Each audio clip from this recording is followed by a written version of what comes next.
Hi, I'm Abby. I'm Sarah. Hi, I'm Christina. Hi, I'm Stephanie.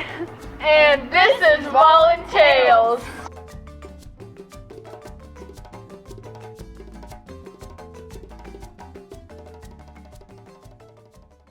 Okay, today we will be reading How to Catch a Dragon by Wallace. Mom's cooking in the kitchen and Grandma's standing near. We're getting ready for New Year's, my favorite day all year. I think we might be missing something, I hear my mother say. A dragon would bring health and fortune. A dragon? What? No way. Every year, my friends and I help decorate the street. We hang Fai Chun and red lanterns every couple feet. But this new year, we're on the watch to pick up any trail. Oh wait, is that? I thought I saw. It is a real dragon tail. This dragon can control the water. He's cooler than we thought. We'll have to be much smarter to get this dragon caught. I thought that since our dragon ate, he'd be ready for a nap. But even Cozy Dragon Inn couldn't cut it as a trap. We hope to catch our dragon now with this thundering beat. We might as well have caught the winds, but he won't admit defeat.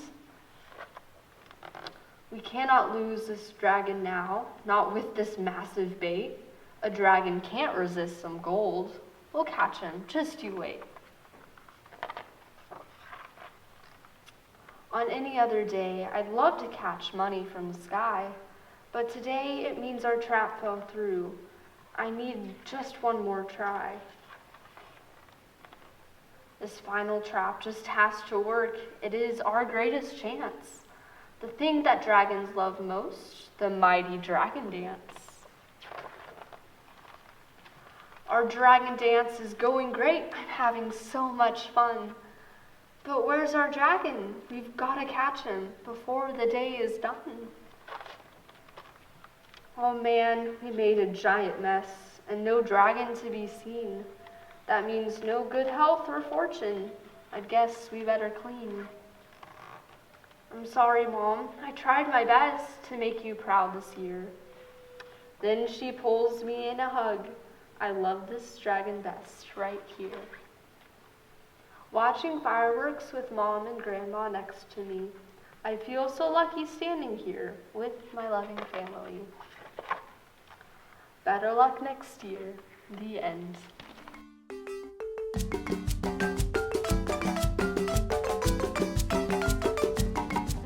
Probably a mermaid. Centaur? The dog from Neverending Story. Mermaid. I want to be a dragon. My favorite mythological creature is a hippocampus.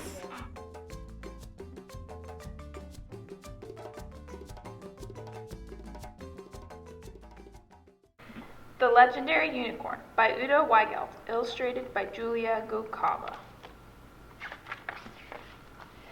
Every evening, the animals met in a clearing in the forest to tell stories, fairy tales, myths, and legends, fantasies filled with magic and wonder.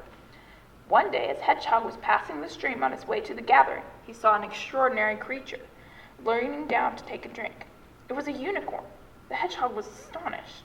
All this time, he had assumed that unicorns did not exist. Before the Hedgehog could say a word, the unicorn disappeared. Hedgehog ran out to tell the other animals. The unicorn's just a legend, argued Hare. It's just a fairy tale animal, it's not real. But what I saw was real, insisted Hedgehog. Bear didn't believe Hedgehog either. The unicorn is a fabled creature, a myth, he said. In reality, there are no unicorns. What did I see then? Asked Hedgehog. Only the leaves and shadows of leaves, said Bear. It was an illusion of a unicorn. Not a single animal believed Hedgehog. Soon even he began to doubt that he'd actually seen a unicorn. But on his way home that night, Hedgehog saw the unicorn a second time. He ran to fetch the other animals. I see it, but I still don't believe it, Hare said. Undeniably, it appears to be a unicorn, said Bear. However, in all likelihood, it is merely moonlight on the moist leaves, or some such distortion. Yes, but look, a unicorn is standing right there. We can all see it with our own eyes, cried Hedgehog. The other animals shook their heads. The next evening, when the animals gathered as usual to tell stories, no one could think of a thing to say. They had forgotten every single story. Baffled, they sat there, looking dumbly at each other. The next day, the forest, usually bright and vibrant, was dim and dull. The birds stopped singing. Not even the stream babbled cheerfully anymore, and there was a chill in the air.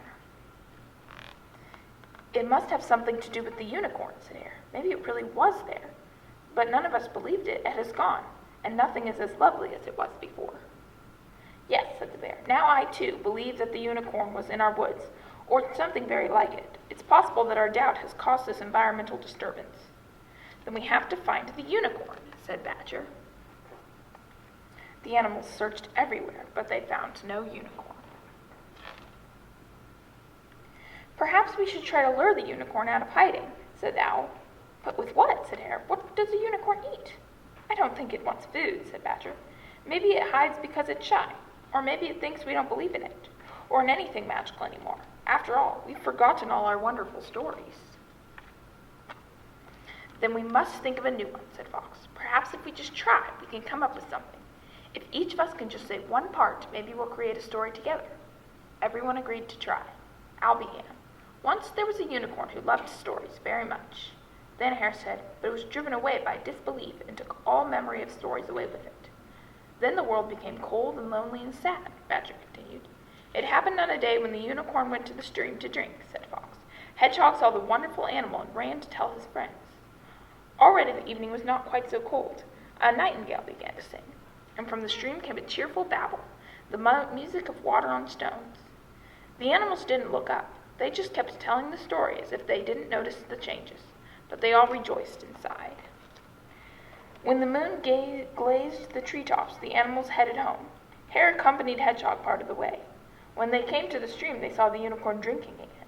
He wanted to cry out, I don't believe it, but Hedgehog nudged him and Hare clapped his paws over his mouth. The unicorn lifted its head in the moonlight. It looked calm and at peace, as if it felt at home. Hedgehog wailed with happiness at the sight. Silently, he nodded good night to the Hare and went on his way. Guys, look what happens! I don't know what happens. This is so weird and stressful, and oh my goodness. Cool. Well, now that you're here, we should sing a song. Songs fix everything? Yeah.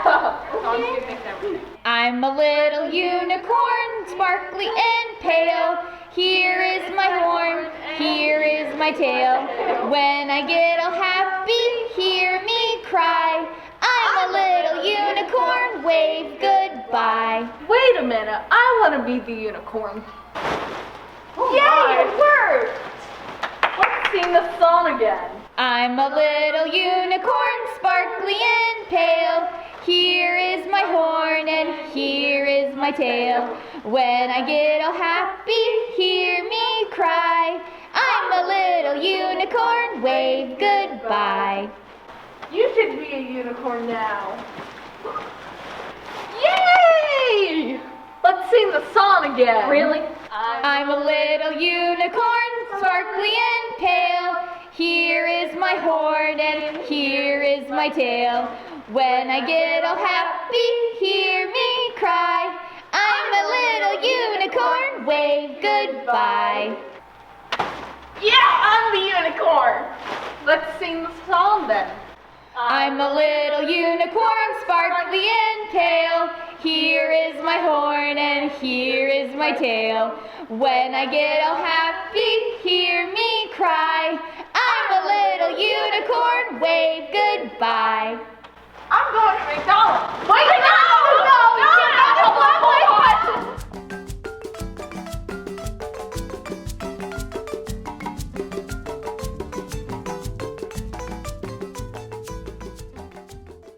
Today I will be reading The Dragon Machine by Helen Ward and illustrated by Wayne Anderson. George noticed his first real dragon on a rainy Thursday, and the more he looked, the more dragons he saw. Ignored and overlooked, the dragons went unnoticed, just like George. Dragons perched on the telephone wires and lurked in the trash cans. They chased butterflies through the tulips, they teased the cat, they sank the water lilies in the pond. George fed them stale cookies and smelly cheese.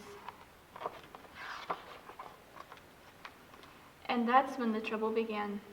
The dragons followed George everywhere. George spent more and more of his time cleaning up muddy footprints and saying he was sorry for breaking things he had not broken. George's dragons were becoming too troublesome to stay unnoticed for much longer. Something had to be done. George went in search of some advice. The dragons followed George to the library. He consulted the Encyclopedia of Dragons. There were dire warnings. Never feed a dragon, never let a dragon into your home. Too late, thought George. There were also tragic tales of dragons discovered and captured. And then he found a map of the place where dragons belonged. It was a great wilderness, ignored and overlooked and safe. But George knew he would have to show them the way there. George drew plans for a machine. The machine had a beginning and a middle and a tail end. It had lots of pipes and pulleys and beautiful strong wings. George hammered in the last nail. He packed cookies and smelly cheese and then climbed into the cockpit. His dragon machine lumbered, the engine ticking gently into the night sky, and the dragons followed. The machine clicked and whirred over the sleeping town. It rattled and clunked over the moonlit fields and woods. The dragons followed. It clattered and banged and blundered into the great wilderness with a crash. The dragons followed. George was so tired from his journey that he fell asleep in the wreckage of his dragon machine. By morning, all the dragons were gone, and there was an emptiness all over and inside George. And an emptiness at home, where George should have been. His parents searched the town, they searched the fields. They ventured into the great wilderness looking for George, and they found him among the broken pieces of his dragon machine. George, in his dreams of dragons, went home. Everyone was happy to see George, and George was happy to be back. He was no longer ignored and overlooked. His parents baked a huge cake to celebrate his return, and even gave him a dog as a present. George was the only one who noticed there was something unusual about this dog, and George loved him all the more.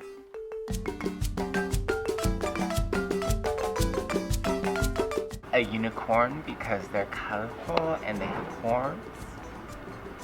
Definitely magical gnomes. I think I've always been fascinated by centaurs. Well, I have to be either an elf or a dwarf.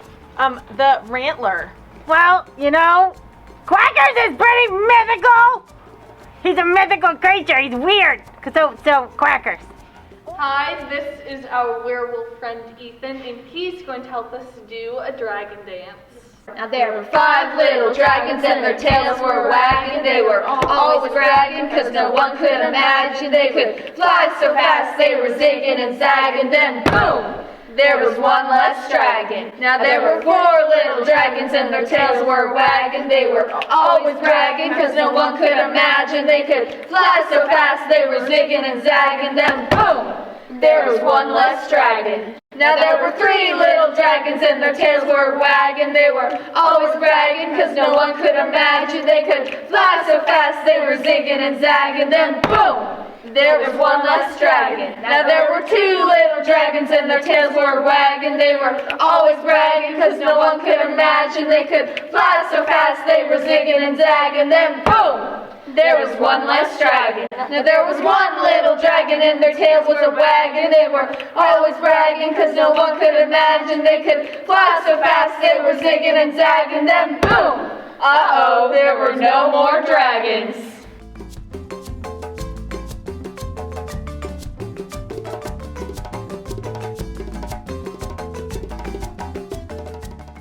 I'm going to read Goodnight Unicorn, a magical parody by Pearl E. Horne. In the great green wood there was sweet hawthorns, and breezes warm, and a blessing of unicorns with spiraling horns. There were 3 little fairies sitting on cherries. and 2 drowsy foals being read to by trolls, and pearly white coats, and rainbows afloat, and big red balloon, and of course a full moon, and flowing silky manes, and nighttime refrains, and a gnome with a brush, and a nuzzling blush, and soft phoenix feathers that fall with a hush.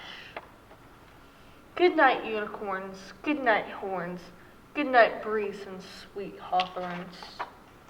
Good night, fairies, good night, cherries, good night, foals, and good night, trolls. Good night, Olden, good night, beauty, good night, cutie with tattooed patootie. Good night, purple, good night, pink, good night, colts with a bashful wink. Good night, rainbow, good night, jet black, good night, plum and flutterback. Good night, mane and the lashy eye, good night, gnome and dragonfly. Good night, fluffy, good night, balloon, good night, goodness, good night, moon. Good night, wonder beyond compare. Good night, unicorn lovers everywhere.